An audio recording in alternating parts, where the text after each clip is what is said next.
الذی اسری بعبدہ، پاک ہے وہ ذات جو لے گئی اپنے بندے کو راتوں رات مسجد اقصی سے مسجد حرام سے مسجد اقصی۔ اگر یہ بات کسی انسان کی طرف منسوب ہوتی تو بات اور تھی، اگر یہ فعل حضور کی طرف منسوب ہوتا کہ حضور گئے تو بات اور تھی کہ میں آیا نہیں لایا گیا ہوں، حضور گئے نہیں لے جائے گئے ہیں، اور لے جانے والے وہ ذات ہے سبحان الذی اسری، وہ پاک ہے ہر عیب سے، ہر نقص سے، ہر ذوق سے، ہر کوتاہی سے، وہ منزہ ہے، اعلیٰ ہے، عرفہ ہے، بالا تر ہے، لہذا اس کی قدرت سے یہ ہرگز بعید نہیں کہ وہ اپنے بندے کو راتوں رات مسجد حرام سے مسجد اقصی اور پھر مسجد اقصی سے سدرۃ المنتہا تک لے جائے اور واپس لے آئے اور پھر مسجد حرام میں پہنچا دے۔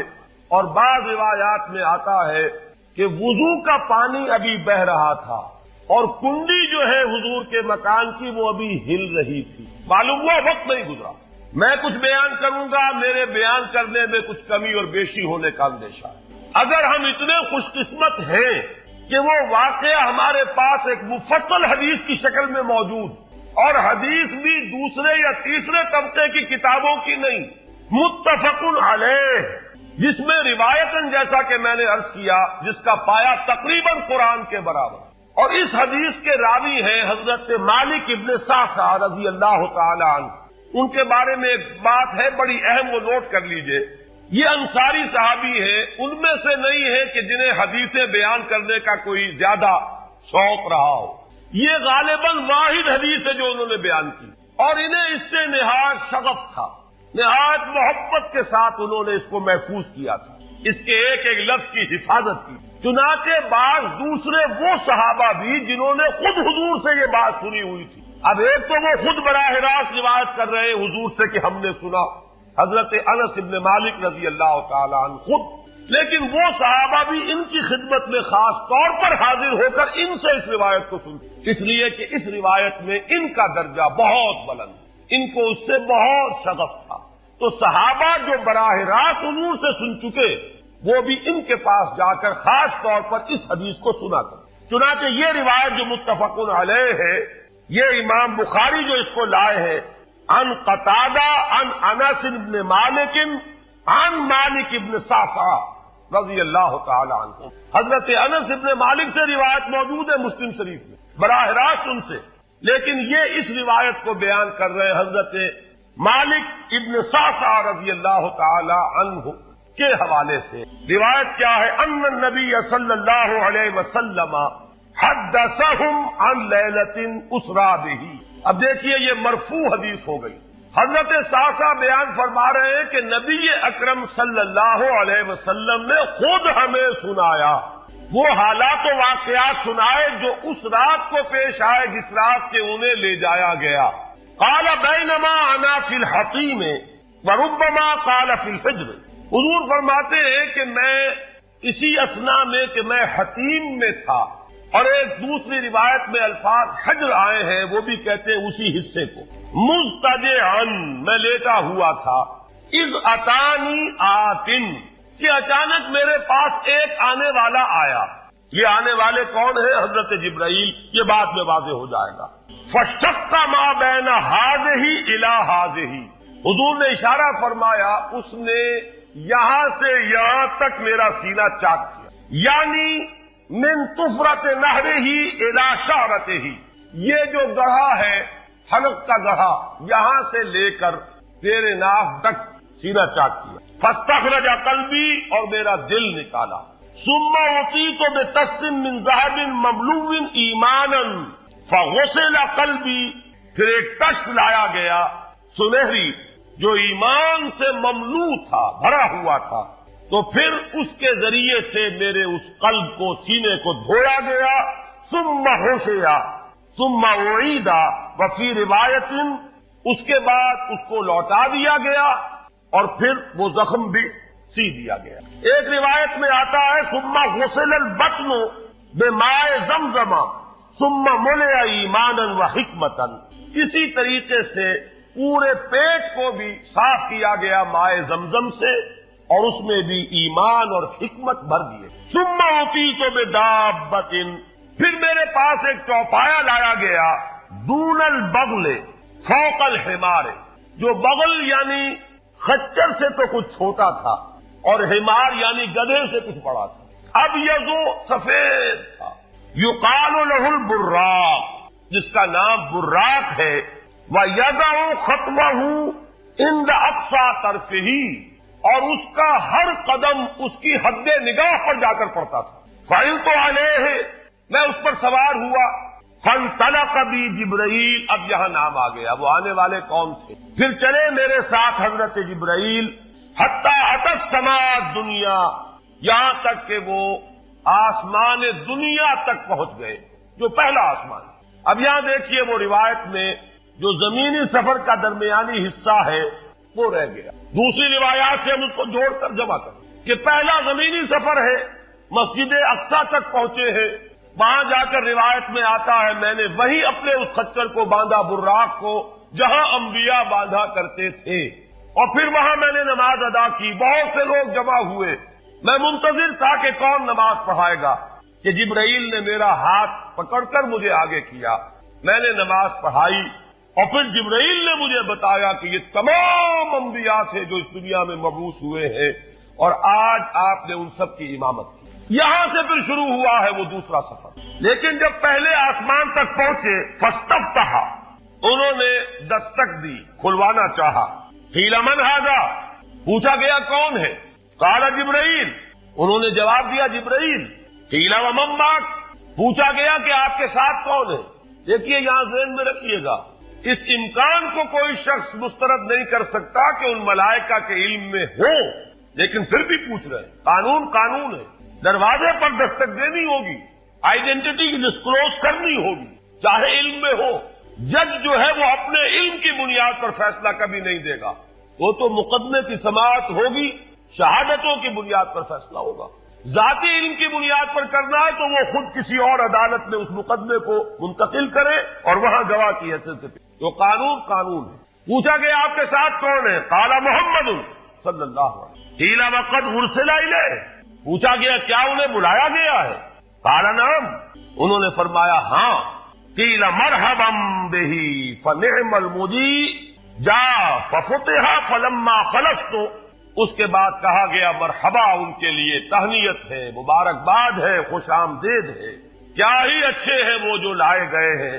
پھر وہ سمائے دنیا جو ہے اس کا دروازہ کھولا گیا، میں اس میں داخل ہوا. فاذا فیہا آدم، میں نے دیکھا وہاں حضرت آدم تشریف فرما ہے. فقال ھذا ابوک، جبرائیل نے کہا یہ آپ کے جد امجد ہیں. فسلم علیہ، ان کو سلام کیجئے. فسلمت علیہ، میں نے انہیں سلام کہا. فرد السلام، انہوں نے سلام کا جواب دیا. ثم قال مرحبا بالابن الصالح والنبی الصالح، خوش آمدید ہے، مرحبا ہے صالح بیٹے اور صالح نبی پر. ثم صعد بی، پھر مجھے اور اٹھایا گیا. حتی اتی السماء الثانیۃ، یہاں تک کہ جبرائیل پہنچ گئے دوسرے آسمان تک. فاستفتح، پھر وہی سوال و جواب ہے، میں اب ترجمہ نہیں کروں گا. قیل من ھذا قال جبرائیل. قیل ومن معک قال محمد. قیل وقد ارسل الیہ قال نعم. قیل مرحبا بہ فنعم المجیء جاء ففتح فلما خلصت. جب یہ سارا اس کارروائی کے بعد داخل ہوئے ہیں دوسرے آسمان پر. فاذا یحییٰ وعیسیٰ وہو ابنا خالۃ، وہاں میں نے دیکھا کہ یحییٰ اور عیسیٰ ہیں اور یہ خالہ زاد بھائی ہیں. قال ھذا یحییٰ وھذا عیسیٰ فسلم علیہما. فسلمت فردا. ثم قال مرحبا بالاخ الصالح والنبی الصالح، انہوں نے بھی کہا خوش آمدید اور مرحبا ایک صالح بھائی اور صالح نبی کو. یہاں نوٹ کیجئے گا، حضرت عیسیٰ اور حضرت یحییٰ یہ بنی اسرائیل میں سے، لہذا حضور کو اپنا بیٹا نہیں کہہ سکتے، بھائی کہہ رہے ہیں. آدم جد امجد ہیں، انہوں نے بیٹا کہا ہے. مرحبا بابن الصالح والنبی الصالح، وہ نبی تو ہے، سب کہیں گے نبی، لیکن کوئی بھائی کہے گا، کوئی بیٹا کہے گا. ابراہیم بیٹا کہیں گے، موسیٰ وہ بھائی کہیں گے جن کی نسل سے آپ نہیں، وہ جو براہ راست نسل چلی آ رہی ہے اس میں جو ذکر کرے گا وہ بیٹے کے نام. ثم صعد بی الی السماء الثالثہ، فاستفتح قیل من ھذا قال جبرائیل قیل ومن معک قال محمدا قیل وقد ارسل الیہ قال نعم قیل مرحبا بہ فنعم المجیء جاء ففتح فلما خلصت اذا یوسف قال ھذا یوسف فسلم علیہ فسلمت علیہ فرد ثم قال مرحبا بالاخ الصالح والنبی الصالح۔ اب مجھے ترجمے کی ضرورت نہیں ہے، ایک مرتبہ بات آپ نے سمجھ لی، اب تیزی کے ساتھ میں اس حدیث کو پڑھ دینا چاہتا ہوں۔ ثم صعد بھی، پھر مجھے اور بلندی پر لے جایا گیا، حتی اتی السماء الرابعۃ فاستفتح قیل من ھذا قال جبرائیل قیل ومن معک قال محمد قیل وقد ارسل الیہ قال نعم قیل مرحبا بہ فنعم المجیء جاء ففتح فلما خلصت فاذا ادریس فقال ھذا ادریس فسلم علیہ فسلمت علیہ فرد ثم قال مرحبا بالاخ الصالح والنبی الصالح۔ یہاں ملاقات ہوئی حضرت ادریس علیہ الصلوۃ والسلام۔ ثم صعد بی حتی اتی السماء الخامسۃ فاستفتح قیل من ھذا قال جبرائیل قیل ومن معک قال محمد قیل وقد ارسل الیہ قال نعم قیل مرحبا بہ فنعم المجیء جاء ففتح فلما خلصت فاذا ہارون قال ھذا ہارون فسلم علیہ فسلمت علیہ فرد ثم قال مرحبا بالاخ الصالح والنبی الصالح۔ ثم صعد بی حتی اتی السماء السادسۃ فاستفتح قیل من ھذا قال جبرائیل قیل ومن معک قال محمد قیل وقد ارسل الیہ قال نعم قیل مرحبا بہ فنعم المجیء جاء ففتح فلما خلصت فاذا موسیٰ قال ھذا موسیٰ فسلم علیہ فسلمت علیہ فرد ثم قال مرحبا بالاخ الصالح والنبی الصالح۔ چھٹے آسمان پر یہ حضرت موسیٰ سے ملاقات ہوئی۔ فلما جاوزت بتا، جب میں آگے بڑھا تو حضرت موسیٰ روئے۔ قیل ما یبکیک، ان سے پوچھا گیا کہ آپ کو کیا چیز رلا رہی ہے؟ قال ابکی لان غلاما بعث بعدی، کہ مجھے اس بات پر رونا آ رہا ہے یہ نوجوان محمد صلی اللہ علیہ وسلم، یہ میرے بہت بعد ان کی بعثت ہوئی ہے۔ یدخل الجنت من امتہ اکثر ممن یدخلها من امتی، میرے بہت بعد آنے کے باوجود ان کی امت میں سے جنت میں داخل ہونے والوں کی تعداد میری امت کے مقابلے میں بہت زیادہ ہو۔ بہرحال اپنی امت کا خیال تو ہے، وہ شفقت جو نبی اور رسول کو اپنی امت پر ہونی چاہیے وہ ہے بتمام و کمال۔ اسے معاذ اللہ کسی حسد پر معمول نہ کیجیے، بلکہ وہ جو احساس ہوا ہے اپنی امت کی محرومی کا، وہ ہے کہ جس نے حضرت موسیٰ علیہ السلام پر یہ کیفیت طاری کی۔ ثم صعد بی، پھر مجھے اور بلند کیا گیا، الی السماء السابعۃ، ساتویں آسمان پر، فاستفتح قیل من ھذا قال جبرائیل قیل ومن معک قال محمد صلی اللہ علیہ وسلم قیل وقد بعث الیہ قال نعم قیل مرحبا بہ فنعم المجیء جاء فلما خلصت فاذا ابراہیم قال ھذا ابوک ابراہیم فسلم علیہ فسلمت علیہ فرد السلام ثم قال مرحبا بالابن الصالح والنبی الصالح۔ حضرت ابراہیم نے پھر استقبال کیا، خوش آمدید صالح بیٹے اور صالح نبی کے لیے۔ ثم رفعت، اب ذرا یہاں نوٹ کیجئے گا، یہاں صعد تو نہیں آیا، صعد بھی نہیں آیا، رفعت، پھر مجھے اور بلند کیا گیا، الی سدرۃ المنتہی، یہ سدرہ منتہا ہے جس کا ذکر ہے سورۃ النجم، اسی سدرۃ المنتہا کے پاس جنت ماوا ہے، وہ جس کا وعدہ کیا گیا ہے، جو ٹھکانہ بنے گی اللہ کے نیکوکار بندوں کا، جس میں وہ رہے گا ہمیشہ ہمیش۔ فادخلوها خالدین، وہ بھی وہی ہے۔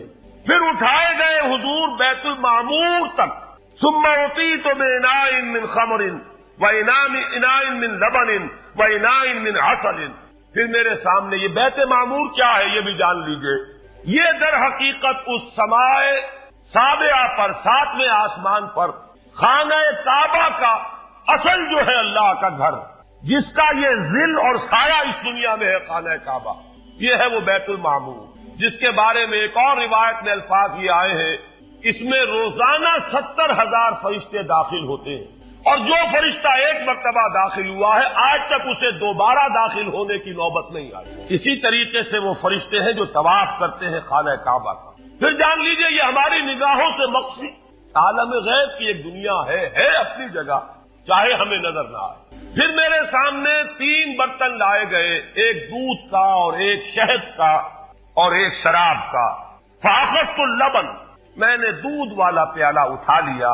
قال ہی الفطرہ، حضرت جبرائیل نے توثیق کی کہ یہ ہے اصل میں آپ کا انتخاب درست ہے، یہ فطرت ہے، فطرت اللہ التی فطر الناس علیہا، یہی جو فطرت انسانی سے قریب ترین شے ہے اس کا آپ نے انتخاب کیا۔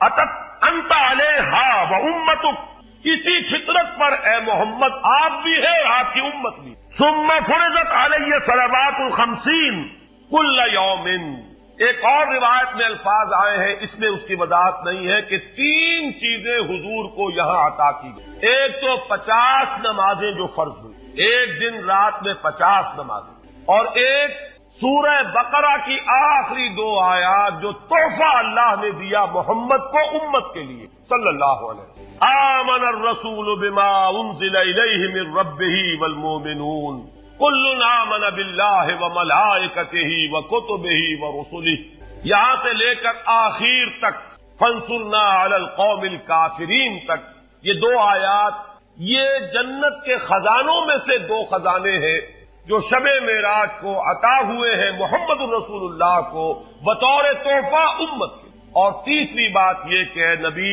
آپ کی امت کے لیے یہ خصوصی بات ہے کہ آپ کی امتیوں کے گناہ کبیرہ بھی بغیر توبہ کے معاف ہو سکیں گے۔ یہ خصوصی تحفے ہیں جو امت کے لیے لے کر آئے محمد صلی اللہ علیہ وسلم۔ 3 تحفے، نماز جو اس معراج میں فرض ہو رہی ہے اور اسی کو حضور کہہ رہے ہیں الصلاۃ معراج المومنین، اہل ایمان کے لیے یہ بمنزلہ معراج۔ اس میں پھر روایت میں تفصیل آ رہی ہے، واپس جب آئے ہیں حضرت موسیٰ سے ملاقات ہوئی اور انہوں نے یہ فرمایا کہ یہ 50 نمازیں بہت ہیں، مجھے تجربہ ہے، تمہاری امت اس کا تحمل نہ کر سکے گی، واپس جاؤ درخواست کرو کم کرواؤ۔ حضور گئے، 10 نمازیں اس میں معاف ہوئی، 40 ہوئی، پھر یہی بات ہوئی، پھر بھیجا حضرت موسیٰ نے، پھر 30 ہوئی، پھر 20 ہوئی، چوتھی مرتبہ پھر وہ 10 اور پھر 5 رہ گئی، اس پر بھی حضرت موسیٰ نے یہ کہا اب بھی جاؤ یہ بھی بھاری ہے۔ حضور نے فرمایا مجھے شرم آتی، میں اتنی مرتبہ جا چکا ہوں، مزید اب جانے سے حیا محسوس کر رہا ہوں۔ تو ندا آئی کہ یہ 5 ہی 50 کے برابر ہیں۔ اب پہلی بات تو یہ سوچئے، کیا انسان ہر وقت نماز پڑھتا ہے؟ ہمیشہ روزہ رکھتا ہے؟ جب اللہ کہہ رہا ہے میں نے تو پیدا ہی کیا میری عبادت کے لیے، کوئی اور کام اگر وہ کر رہا ہے تو وہ میرے مقصد تخلیق کے خلاف کر رہا ہے۔ وما خلقت الجن والانس الا لیعبدون، میں نے تو جنوں اور انسانوں کو صرف اس لیے پیدا کیا کہ میری عبادت کریں۔ تو اصل میں بات کیا ہے، یہ نماز، روزہ، حج اور زکوٰۃ یہ بھی عبادات تو ہیں، اصل عبادت کچھ اور ہے۔ اصل عبادت کیا ہے؟ الحمدللہ وکفا والصلاة والسلام علی عبادہ الذین اصطفیٰ، خصوصاً علی افضلہم وخاتم النبیین محمد الامین وعلی آلہ وصحبہ اجمعین۔ اما بعد فاعوذ باللہ من الشیطان الرجیم، بسم اللہ الرحمن الرحیم۔ رب اشرح لي صدري ويسر لي امري واحلل عقدة من لساني يفقهوا قولي۔ اللهم ربنا الهمنا رشدنا واعذنا من شرور انفسنا، اللهم ارنا الحق حقا وارزقنا اتباعه وارنا الباطل باطلا وارزقنا اجتنابه، اللهم وفقنا لما تحب وترضى، آمین یا رب العالمین۔ معزز حاضرین اور محترم خواتین، السلام علیکم ورحمۃ اللہ وبرکاتہ۔ آپ کے علم میں ہے کہ میرا آج کی گفتگو کا عنوان ہے کلمہ طیبہ اور اس کے حوالے سے یا اس کی روشنی میں ہمارے دینی فرائض۔ بچپن میں مجھے امید ہے کہ بہت سے لوگ خوش نصیب ایسے ہوں گے اس مجمع میں جن کی تعلیم کا آغاز قاعدہ یسر القرآن سے ہوا ہو یا نورانی قاعدے سے ہوا ہو، اور پھر اس کے بعد حضرت مولانا مفتی کفایت اللہ رحمۃ اللہ علیہ کی کتاب سے تعلیم الاسلام جو ہے انہیں پڑھائے گئے۔ ظاہر بات ہے کہ آج کل وہ رواج ختم ہو چکا ہے، آج کا ہمارا دور مادہ پرستی کا ہے۔ ہماری تعلیم میں بھی آپ کو معلوم ہے کہ کنڈر گارڈن جو ہے اس سے بات شروع ہوتی ہے، اور ممی اور پاپا یہ الفاظ جو ہیں بچوں کو سکھائے جاتے ہیں، اللہ اور اس کے رسول کا نام عام طور پر نہیں پڑھایا جا رہا۔ لیکن یاد ہوگا آپ کو کہ اس سلسلے میں سب سے پہلے ایمان مفصل ایمان مجمل یاد کرائی جاتی تھی، ایمان کیا کیا ہے، پھر 6 کلمے پڑھائے جاتے ہیں۔ یہ 6 کلمے یوں سمجھیے کہ اسلام کی تعلیمات کا لب لباب اور خلاصہ۔ ان میں سے پہلے 2 کلمے کیا ہے جو اہم ترین، کلمہ طیبہ لا الہ الا اللہ محمد رسول اللہ صلی اللہ علیہ وسلم، یہ مختصر ترین کلمہ ہے، اسے کلمہ طیبہ کہتے ہیں، اور یہ سمجھیے کہ ہمارے دین کی جڑ اور بنیاد اور اساس۔ دوسرا کلمہ اسی میں لفظ شہادت کا اضافہ ہو کر اشہد ان لا الہ الا اللہ واشہد ان محمد رسول اللہ صلی اللہ علیہ وسلم۔ یہ کلمہ شہادت جو ہے یہ اسلام میں داخلے کا شاہدرہ ہے۔ شاہدرہ، در کہتے ہیں دروازے کو، شاہدرہ بہت بڑا دروازہ۔ جو لوگ دلی سے واقف ہیں انہیں یاد ہوگا، معلوم ہوگا کہ دلی جو ہے وہ جمنا ندی یا جمنا دریا کے مغرب میں واقع ہے، اور مشرق سے جو بھی آتا ہے یو پی سے، اس کو پہلے ایک قصبے سے گزرنا پڑتا ہے، جس کے بعد پل آتا ہے جمنا کا، اور اس قصبے کا نام ہے شاہدرہ آتا ہے۔ اسی طرح کا شاہدرہ ایک لاہور میں ہے۔ لاہور جو ہے وہ راوی کے جنوب مشرقی کنارے پر ہے، آباد ہے شہر۔ اب جو بھی پشاور سے، سرحد سے، اسلام آباد سے، پورے پنجاب سے لوگ آتے ہیں تو انہیں لاہور میں داخل ہونے کے لیے دریائے راوی کراس کرنا ہوتا ہے، لہذا وہاں بھی ایک قصبہ ہے جس کا نام شاہدرہ ہے۔ شاہدرہ یہ بڑا در ہے کہ جس سے داخل ہو کر آپ دلی میں یا لاہور میں داخل ہوں گے۔ اسی طرح میں نے عرض کیا کہ اسلام میں داخلے کے لیے شاہدرہ جو ہے وہ ہے اشہد ان لا الہ الا اللہ واشہد ان محمد رسول اللہ صلی اللہ علیہ وسلم۔ آج میں انہی 2 کے حوالے سے آپ کے سامنے کچھ باتیں رکھ رہا ہوں، باتیں بالکل بنیادی ہیں، اور میں سمجھتا ہوں کہ آپ کے ذہنوں کے اندر موجود ہیں۔ صرف یہ ہے کہ آپ نے شاید زیادہ کبھی شعوری طور پر توجہ نہ دی ہو اور ان کے بارے میں کہیں گہرا غور و فکر نہ کیا ہو۔ دیکھیے پہلا جز کیا ہے، لا الہ الا اللہ، کلمہ توحید ہے، یہ اللہ کے سوا کوئی معبود نہیں۔ اب اس کا تقاضا کیا ہے؟ اور دوسرا جز ہے محمد الرسول اللہ صلی اللہ علیہ وسلم، اس کا تقاضا کیا ہے؟ اللہ کے سوا کوئی معبود نہیں، معبود برحق صرف اللہ۔ اس کا کیا مطلب ہے؟ عبادت صرف اس کی ہو، کوئی معبود نہیں اللہ کے سوا، عبادت اسی کی ہو۔ اس عبادت کا مفہوم کیا ہے؟ قرآن مجید میں بہت سے انبیاء کی اور رسولوں کی دعوت بیان ہوئی، اور نام بنام کہا گیا ان کی دعوت کیا تھی؟ ان اعبدوا اللہ ما لکم من الہ غیرہ، اللہ کی عبادت کرو، تمہارا کوئی الہ اس کے سوا نہیں۔ اس کے ساتھ ہی بعض صورتوں میں ایک لفظ کا اضافہ ہوتا ہے، سورہ شعراء میں ان اعبدوا اللہ واطیعون، عبادت اللہ کی کرو، میری اطاعت کرو۔ تو اللہ کی عبادت کیا ہے، جس کے لیے سورہ ذاریات میں فرمایا وما خلقت الجن والانس الا لیعبدون، میں نے نہیں پیدا کیا ہے جنوں اور انسانوں کو مگر صرف اس لیے کہ میری عبادت کریں۔ تو معلوم ہوا کہ لا الہ الا اللہ کا تقاضا کیا ہے؟ ہم تن ہم وقت اللہ کی عبادت۔ یہ عبادت کیا ہے؟ بدقسمتی سے مسلمانوں پر جو زوال آنا شروع ہوا خلافت راشدہ کے بعد سے، ایک زوال اسلام کا شروع ہو گیا، اگرچہ مسلمانوں تک عروج جاری رہا۔ دور بنو امیہ میں، دور بنو عباس میں دنیاوی اعتبار سے سطوت، شان اور شوکت بڑھتی چلی گئی، لیکن اسلام جو ہے اس کے اندر زوال شروع ہو گیا۔ سب سے پہلا زوال کیا آیا؟ وہ خلافت کہ جو مسلمانوں کو اپنے میں سے کسی بہترین شخص کا انتخاب کر کے جس کا تعین ہونا چاہیے تھا، وہ خلافت موروثی عہدہ بن گئی، خاندانی بات بن گئی، قبائلی بات بن گئی۔ یہ ہمارے زوال کا پہلا مظہر تھا۔ بہرحال اس کے بعد رفتہ رفتہ ہمارے تصورات بھی کچھ محدود ہوتے چلے گئے، ہوتے ہوتے بات یہاں تک پہنچی کہ عبادت کا مطلب ہے نماز، روزہ، حج اور زکات۔ اب پہلی بات تو یہ سوچئے، کیا انسان ہر وقت نماز پڑھتا ہے، ہمیشہ روزہ رکھتا ہے؟ جب اللہ کہہ رہا ہے میں نے تو پیدا ہی کیا میری عبادت کے لیے، کوئی اور کام اگر وہ کر رہا ہے تو وہ میرے مقصد تخلیق کے خلاف کر رہا ہے۔ وما خلقت الجن والانس الا لیعبدون، میں نے تو جنوں اور انسانوں کو صرف اس لیے پیدا کیا کہ میری عبادت کریں۔ تو اصل میں بات کیا ہے؟ یہ نماز، روزہ، حج اور زکات یہ بھی عبادات تو ہیں، اصل عبادت کچھ اور ہے۔ اصل عبادت کیا ہے؟ عبد کہتے ہیں غلام کو۔ غلام پچھلے زمانے کا تصور کیجیے، یہ ایسا نہیں تھا جیسے آپ کسی کو ملازم رکھ لیں۔ آج امپلائی ریلیشن شپ یہ اور ہے، آپ نے کسی کو ملازم رکھا ہے، فرض کیجیے دہاڑی پر رکھا ہے، وہ 8 گھنٹے کام کرے گا، پھر چھٹی کرے گا، اس کے بعد وہ آپ کا کوئی تابع نہیں ہے، آپ کا غلام نہیں ہے، بلکہ آپ کا بھی ایک ہی ووٹ ہوگا، جب الیکشن ہوگا اس کا بھی ایک ہی ووٹ ہوگا۔ تو اصل میں غلام جو ہوتا تھا وہ ہما وقت، ہما تن، ہما جہد، ہما وجود بندگی کرتا تھا، اطاعت کرتا تھا۔ ملازم کہہ سکتا تھا کہ میرے تو اوقات ختم ہو گئے، آپ نے کسی کو رکھا خانسامہ کی حیثیت سے، فرض کیجیے ابھی فلش سسٹم نہیں آیا تھا تو بیت الخلاء جو ہے آپ جس طرح کے ہوتے تھے سب کو یاد ہے، کسی دن بھنجر نہیں آئی، آپ کہیں اس سے خانسامہ سے کدھر جاؤ، بیت الخلاء صاف کراؤ، وہ صاف کہہ صاحب میں آپ کا بیت الخانسامہ ہوں، میں آپ کو کھانا پکا کر دینے کا پابند ہوں، میں یہ آپ کا بیت الخلاء صاف کرنے کا تو پابند نہیں ہے، کہے گا کہ نہیں کہے گا؟ لیکن غلام نہیں کہہ سکتا، غلام تو ملکیت ہے، وہ 24 گھنٹے کا مطیع ہے، جو کام کہا جائے کرنے پر مجبور ہے، انکار نہیں کر سکتا۔ اور آپ کو معلوم ہے ایک اور بات ہونی چاہیے کہ غلام تو خود مملوک ہوتا ہے، اس کی ملکیت کوئی نہیں ہوتی۔ آقا نے کوئی اگر کوٹڑی دے دی ہے کہ تم رات کو اس میں سو جایا کرو تو کیا وہ اس کوٹڑی کا مالک ہو گئے؟ آقا نے کوئی چارپائی دے دی ہے اس پر سویا کرو تو کیا چارپائی کا مالک ہو گئے؟ خود مملوک ہے۔ اور پچھلے زمانے میں غلاموں کا معاملہ کیا تھا؟ آقا جب چاہے ذبح کر دے، قتل کر دے، کوئی مقدمہ نہیں بنے گا، نہ 302 کا نہ 304 کا۔ کیوں؟ جیسے آپ کی بکری آپ کی ملکیت تھی، آپ نے ذبح کیا، گوشت کھا لیا، کچھ پوچھ سکتا؟ میری بکری تھی بھائی، میں نے ذبح کیا، ہوا یوں تو آپ نے۔ اسی طرح غلام میری ملکیت ہے، میں نے قتل کر دیا، میں نے اپنا نقصان کیا ہے، میں اس غلام کو فروخت کرتا تو پیسے مل جاتے مجھے، لیکن اختیار میرا ہے، میں نے اسے قتل کر دیا۔ اس معنی میں اللہ کا غلام بن جانا، اللہ کا بندہ بن جانا، یہ بندہ جو ہے یہ فارسی کا لفظ ہے، عبد عربی کا لفظ ہے، عبد سے عبادت بنا، بندے سے بندگی بن۔ چنانچہ شیخ سعدی کا شعر ہے مشہور، جو مسجدوں میں پہلے لکھا جایا کرتا تھا۔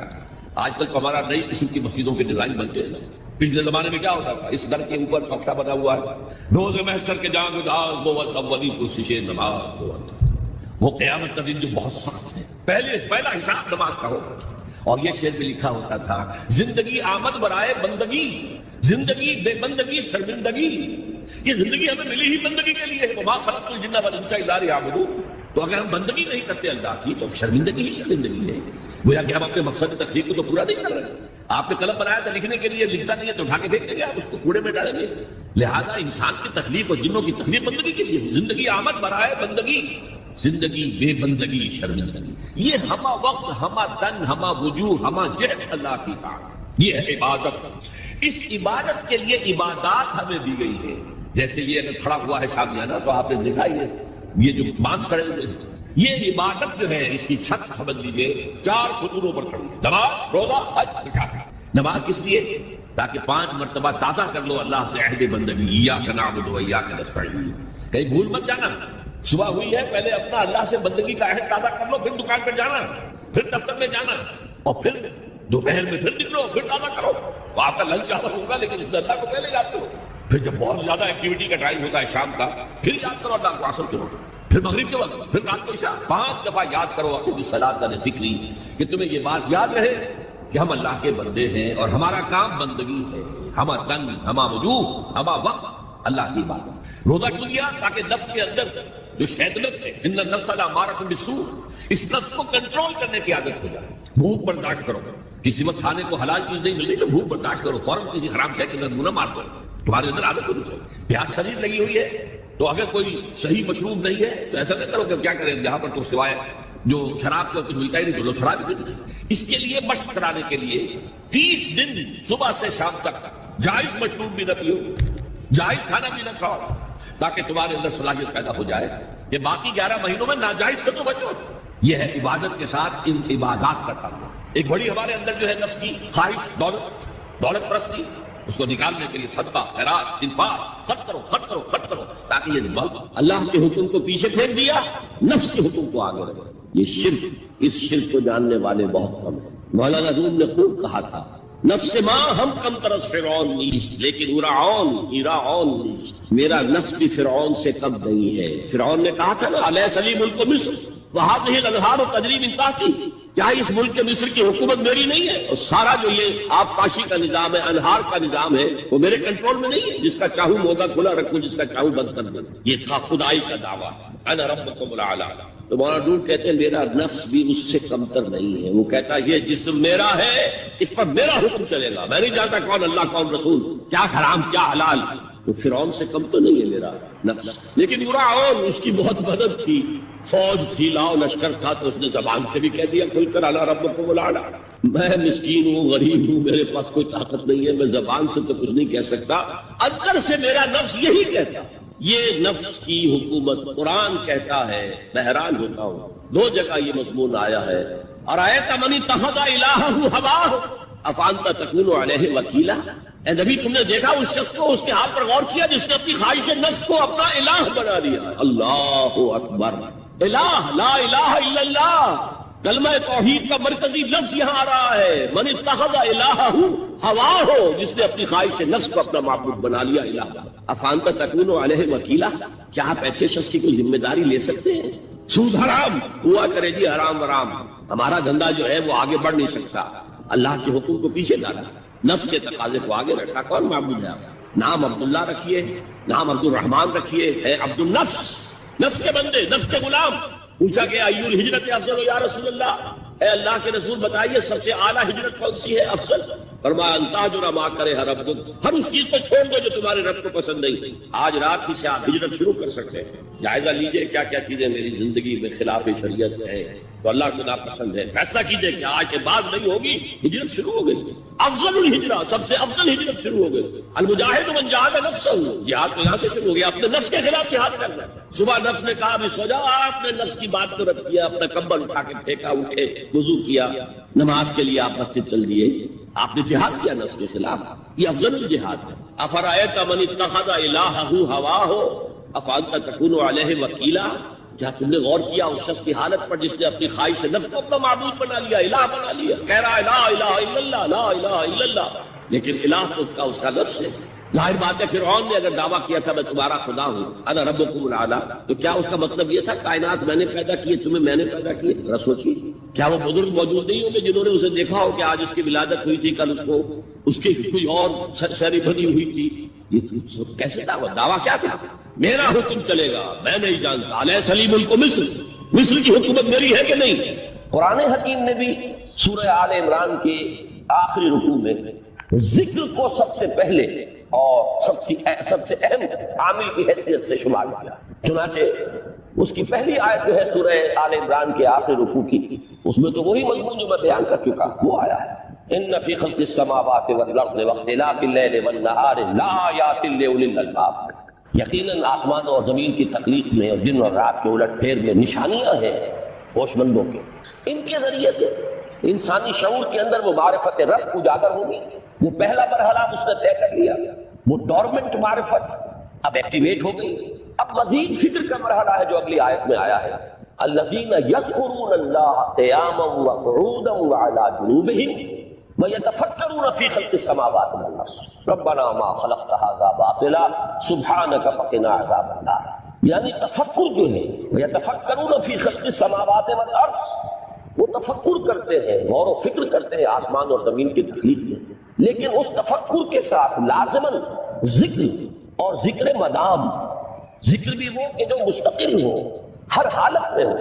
الذین یذکرون اللہ قیاما وقعودا وعلی جنوبہم، وہ لوگ کہ جو اللہ کو یاد رکھتے ہیں، اللہ کا ذکر کرتے ہیں، کھڑے ہوئے بھی، بیٹھے ہوئے بھی، اور اپنے پہلوؤں کے بل یعنی لیٹے ہوئے بھی۔ اب ان تین کے سوا تو کوئی پوزیشن انسان کی نہیں ہے، اسی کا نام ہے دوام ذکر۔ اور اس کے ساتھ اگر وہ تفکر کرتے ہیں تو ان کا فکر اگلی منزل تک پہنچتا ہے۔ تو پہلی شے تھی فکر انسانی کی صحیح رخ پر مزید پیش قدمی اور پیش رفت، اور اس کے لیے لازم ہے ذکر و فکر کا امتزاج۔ دوسری چیز کو لیجیے عمل کی درستی۔ اس عمل کی درستی کے لیے اللہ تعالیٰ کے ساتھ ایک گہرے تعلق کی ضرورت، اس لیے کہ صبر کی بحث میں یہ مضامین شاید آپ کے سامنے آ گئے ہوں کہ صبر، جہاں مصیبت پر صبر ہوتا ہے، تکلیف پر صبر ہوتا ہے، اللہ کے احکام پر جمنا یہ بھی صبر ہے، نفس کی خواہشات کی باغ کو تھام کر رکھنا، کھینچ کر رکھنا یہ بھی صبر، اور استقامت کسی شے پر قائم رہنا یہ بھی صبر۔ تو عمل صحیح پر استقامت کے لیے وَاصْبِرْ وَمَا صَبْرُكَ إِلَّا بِاللَّهِ، اس صبر کی سب سے اہم جو بنیاد ہے، اس کا جو سب سے بڑا ذریعہ ہے، اس کا جو سب سے بڑا سہارا ہے، وَمَا صَبْرُكَ إِلَّا بِاللَّهِ، اس کے لیے ضرورت ہے ایک گہرے تعلق کی کہ اللہ کے ساتھ ایک ایسا تعلق برقرار رہے جو نہ صرف گہرا ہو بلکہ دائم و قائم ہو، مسلسل۔ ذرا ظہور ہوگا تعلق مع اللہ میں، ذرا کمی آئے گی، شیطان کا وار کاری ہو جائے گا۔ اسی کو حضور نے حدیث میں یوں تعبیر کیا ہے تمثیلاً کہ جو دل اللہ کی یاد سے غافل ہے اس پر، فارسی کا وہ مقولہ بھی ہے کہ خانہ خالی را دیو بھی گرت، گھر خالی رہے تو جنات اس پر دیو جو ہے آ کر قبضہ جما لیتے ہیں۔ تو خانہ خش قلب جو ہے اگر یاد خدا بندی سے خالی ہو گیا تو شیطان ابلیس لعین اپنی تھوتنی ٹکا دیتا ہے۔ یہ لفظ آتا ہے سور کے منہ کے لیے تھوتنی، جس طرح اس کا نکلا ہوا سا منہ ہوتا ہے آگے، تو یہ لفظ استعمال کیا گیا کہ وہ اپنی تھوتنی انسان کے دل پر جما کر اور پھوکے مارنے شروع کر دیتا ہے۔ تو شیطان کو موقع ہی کب ملتا ہے جب انسان کے تعلق مع اللہ کے اندر وہ خانہ بالکل خالی ہو گیا ہو یا اتنا ضعیف ہو گیا ہو کہ کل عدم ہو جائے، گویا کہ تیسری چیز کی طرف آئیے، روحانی ترقی۔ روحانی ترقی کے لیے میں ایک اصطلاح آپ کے سامنے لا رہا ہوں، اس سے مراد کیا ہے؟ روحانی ترقی کے لیے ہماری دینی اصطلاح ہے تقرب اللہ، اللہ سے قریب تر ہوتے چلے جانا۔ اس پر میرا کتابچہ بھی ہے، تقرب اللہ کے دو مدارج، دو درجے، جو در حقیقت ایک حدیث نبوی علیہ الصلوۃ والسلام ہی پر مبنی ہے کہ حضور نے ایک درجہ قرار دیا ہے تقرب بالفرائض، فرائض کے ذریعے سے انسان اللہ کے قرب حاصل ہے۔ ایک ہے تقرب بالنوافل، نوافل کے ذریعے سے اللہ کا قرب حاصل ہے۔ ان میں کیا نسبت و تناسب ہے؟ اہمیت کے اعتبار سے کون بڑھ کر ہے، بلندی کے اعتبار سے کون بڑھ کر ہے، یہ تمام مسائل میں نے اپنی اس تقریر میں بیان کیے تھے جو اس کتاب سے شائع ہوئی۔ اس وقت میں اس کی تفصیل میں نہیں جا رہا، صرف یہ تذکرہ اس لیے کر رہا ہوں کہ جن کو بھی خواہش ہو جائے وہ اس کا مطالعہ کرے۔ ہماری اس وقت کی گفتگو سے وہ کتاب کیا اس جگہ پر منسلک ہوگا۔ تو تقرب اللہ، یہ تقرب کوئی فزیکل فینومینل نہیں ہے، جسمانی یا مادی مسئلہ نہیں ہے۔ اللہ سے قرب یہ نہیں ہے کہ کوئی کروڑوں میل کا فاصلہ ہے، اب ہمیں وہ رسی پر چڑھنا ہے اوپر بڑی محنت اور مشقت سے، فصل تو ہے ہی نہیں، فاصلہ ہے ہی نہیں، موت ہے ہی نہیں۔ نحن اقرب الیہ من حبل الورید، ہم تو انسان سے اس کی شہرگ سے بھی زیادہ قریب ہیں۔ ہوا معکم اینما کنتم، وہ تو تمہارے ساتھ ہی ہوتا ہے جہاں کہیں بھی تم ہو، بس صرف یہ کہ تمہاری توجہ نہیں ہوتی، تم اور چیزوں میں مشغول و مصروف رہتے ہو، تم ہماری طرف دھیان ہی نہیں دیتے، تم ہماری طرف متوجہ ہی نہیں ہوتے۔ ہم تو مائل بے کرم ہے، کوئی سائل ہی نہیں، راہ دکھلائیں کسی رہنمے منزل ہی نہیں۔ انسان جب متوجہ ہو جاتا ہے اور بڑھتا ہے، آگے پیش قدمی کرتا ہے روحانی اعتبار سے، تو یہ ہے در حقیقت تقرب اللہ، اور اسی کو ہم کہیں گے روحانی ترقی۔ اب ان تین چیزوں کو اگر آپ نے ذہن میں جما لیا، پھر میری بات کی ترتیب اس کو ذہن میں قائم کیجئے۔ ہم چلے کہاں سے کہ دین کے ساتھ اصل مناسبت فلسفے کی نہیں، حکمت۔ نمبر 2، حکمت قرآنی کا پہلا اور اہم ترین اور بنیادی مسئلہ معرفت رب کا حصول ہے۔ اس کا نتیجہ شکر خدا، اس کا ذریعہ آیات آفاقی، آیات انفسی، اور سب سے بڑھ کر آیات قرآنیہ۔ کیٹیگوریکل میرا جواب ہے کہ قطعاً نہیں، بلکہ یہ بدعت ہے، یعنی یہ بجائے آپ کو کوئی ثواب دلانے کے الٹا جو ہے آپ پر گرفت ہو جائے گی۔ ایسی کوئی چیز صحابہ سے ثابت، اور ہمارا دین وہی ہے، ما انا علیہ واصحابی، رسول نے فرمایا جس چیز پر میرا عمل ہے اور میرے صحابہ کا ہے، دین تو اصل میں وہی ہے۔ جہاں تک ایصال ثواب کا تعلق ہے، اس میں ہمارے ہاں ذرا کافی مختلف آراء موجود۔ مجھے اس رائے سے اتفاق ہے کہ مالی اگر کوئی عبادت ہے، اس کا ثواب آپ اپنے کسی فوت شدہ بزرگ کو منتقل کر سکتے ہیں۔ مطلب آپ نے کسی بیوہ کی کوئی مدد کی ہے، کسی یتیم کی کوئی مدد کی ہے، کسی دینی کام میں پیسہ لگایا ہے، کوئی صدقہ جاریہ شروع کیا ہے خدمت خلق کے لیے وغیرہ وغیرہ، تو اس کی تو جو ہے اس کے ثواب کو منتقل کیا جا سکتا ہے کہ اللہ اس کا ثواب میرے والد یا میری والدہ کے وہ کو پہنچا دے۔ جسمانی نہیں، آپ نماز پڑھ کے کہیں اس کا ثواب، یا روزہ رکھ کر کہیں کہ اس کا ثواب، یا یہ کہ آپ قرآن پڑھ کر کہیں، یہ آپ ہی کو ثواب ہوگا، آپ خود پڑھیں گے آپ کو ثواب ہوگا۔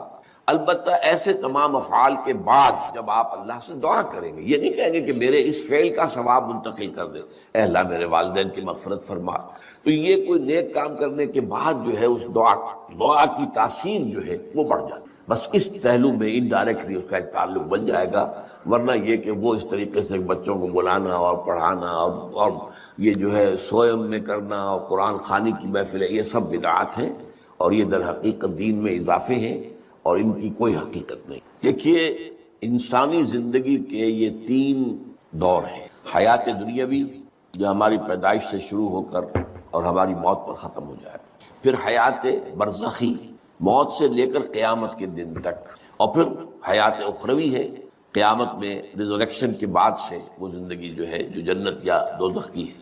اس میں ان دونوں زندگیوں کے بارے میں تفصیل سے کوئی بات کرنا بالکل غلط ہے، اور اس سے فتنے پیدا ہوتے ہیں۔ ظاہر بات ہے کہ قبر، جسم تو قبر میں رہتا ہے، اس میں تو کوئی شک ہی نہیں ہے۔ روح کہاں جاتی ہے؟ کیا وہ بھی قبر ہی میں رہتی ہے یا کہیں اور چلی جاتی ہے؟ قرآن مجید میں سجین اور اعلیٰ علیین کا ذکر موجود ہے، لیکن یہ تمام چیزیں متشابہات میں سے ہیں۔ یہ تمام چیزیں قرآن مجید میں سورہ آل عمران کے شروع میں بیان کیا گیا ہے کہ ہم نے یہ کتاب اتاری ہے، اس میں کچھ آیات محکمات ہیں، کچھ متشابہات ہیں۔ وہ متشابہات کا ایگزیکٹ مفہوم جاننا اس وقت ہمارے لیے ممکن نہیں ہے، یہ تو جب اس عالم میں ہم پہنچیں گے تو معلوم ہوگا کہ ہاں یہ بات تھی کہ جو قرآن مجید میں اس طور سے کہی گئی تھی۔ لیکن یہ کہ اس وقت جو ہے جتنا کچھ ہمیں حدیث صحیح میں مل جائے یا قرآن میں مل جائے، اس عالم برزخ میں بھی یہ تو ہوتا ہے کہ جو نیک لوگ ہیں انہیں کچھ نہ کچھ جو ہے اثرات اچھے ان پر پڑتے رہتے ہیں، ان کی ارواح پر کہہ لیجئے، اور کچھ جو برے ہیں ان کے اوپر جو آخری انجام ہونا ہے اس کی کچھ ریفلیکشن ہوتی رہتی ہے، جس کو حدیث میں کہا گیا ہے کہ ہر قبر جو ہے وہ یا تو جنت کے باغیچوں میں سے ایک باغیچہ ہے یا دوزخ کے گڑھوں میں سے ایک گڑھا ہے، یا کہیں کہہ دیا جاتا ہے کہ کھڑکی کھول دی جاتی ہے اس میں، یا جنت کی طرف سے کہ ٹھنڈی ہوائیں آئیں، خوشبوئیں آئیں، اور یا دوزخ کی طرف سے کہ آگ کی لپٹ آئے۔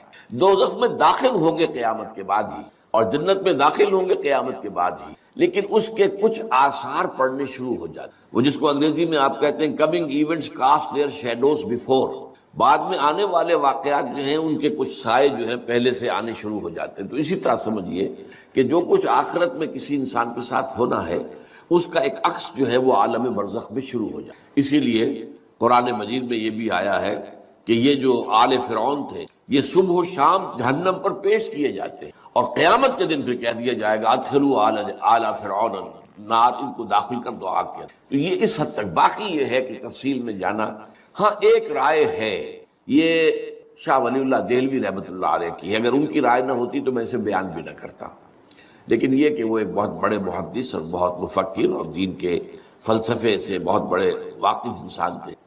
انہوں نے کہا کہ جو اولیاء اللہ ہوتے ہیں، اللہ کے نیک بندے، اللہ کے بندے، ان کے انتقال کے بعد ان کی روحوں کو بھی اللہ فرشتوں کے طبقہ اسفل میں شامل کر دیتے۔ یہ فرشتے ہیں نا، اس وقت بھی موجود ہیں، ابھی شاید اگلے ہی جمعے میں وہ حدیث جو ہے اس کا بیان آئے گا کہ جب بھی کسی گھر میں، اللہ کے گھر میں کچھ لوگ اس لیے جمع ہو کہ اللہ کی کتاب پڑھیں اور سمجھیں اور سمجھائیں، تو ان کے اوپر فرشتے گھیرا ان کا ڈال لیتے ہیں، اور ان پر اللہ کی طرف سے سکینت نازل ہوتی ہے اور رحمت نازل ہوتی ہے، اور اللہ ان کا ذکر کرتا ہے فرشتوں کے پاس، دیکھو میرے بندے، تم کہتے تھے یہ فساد مچائے گا، دیکھو یہ بھی تو ہے نا جو میرے کلام کو پڑھنے کے لیے میرے گھر میں جمع ہے۔ تو فرشتے ہیں موجود، ہم میں سے ہر ایک کے ساتھ 2 فرشتے موجود ہیں۔ تو یہ فرشتہ اسفل ہے، سب سے نیچے، جو دنیا کے کاروبار کو چلانے میں اللہ تعالیٰ کے سول سرونٹس ہیں، پھر اس سے اوپر کے فرشتے ہیں، اس سے اور اوپر کے فرشتے ہیں، پھر مقربین ہیں جو اللہ تعالیٰ کے قریب ترین فرشتے ہیں۔ لیکن یہ کہ ملائکہ کے طبقہ اسفل میں شامل کر لیتے ہیں تاکہ جو کام اللہ تعالیٰ ملائکہ سے لیتا ہے وہ ان سے بھی لینے شروع کر دیتا ہے۔ لیکن ہمیں یہ اجازت نہیں ہے کہ ہم فرشتوں کو پکار کر کہیں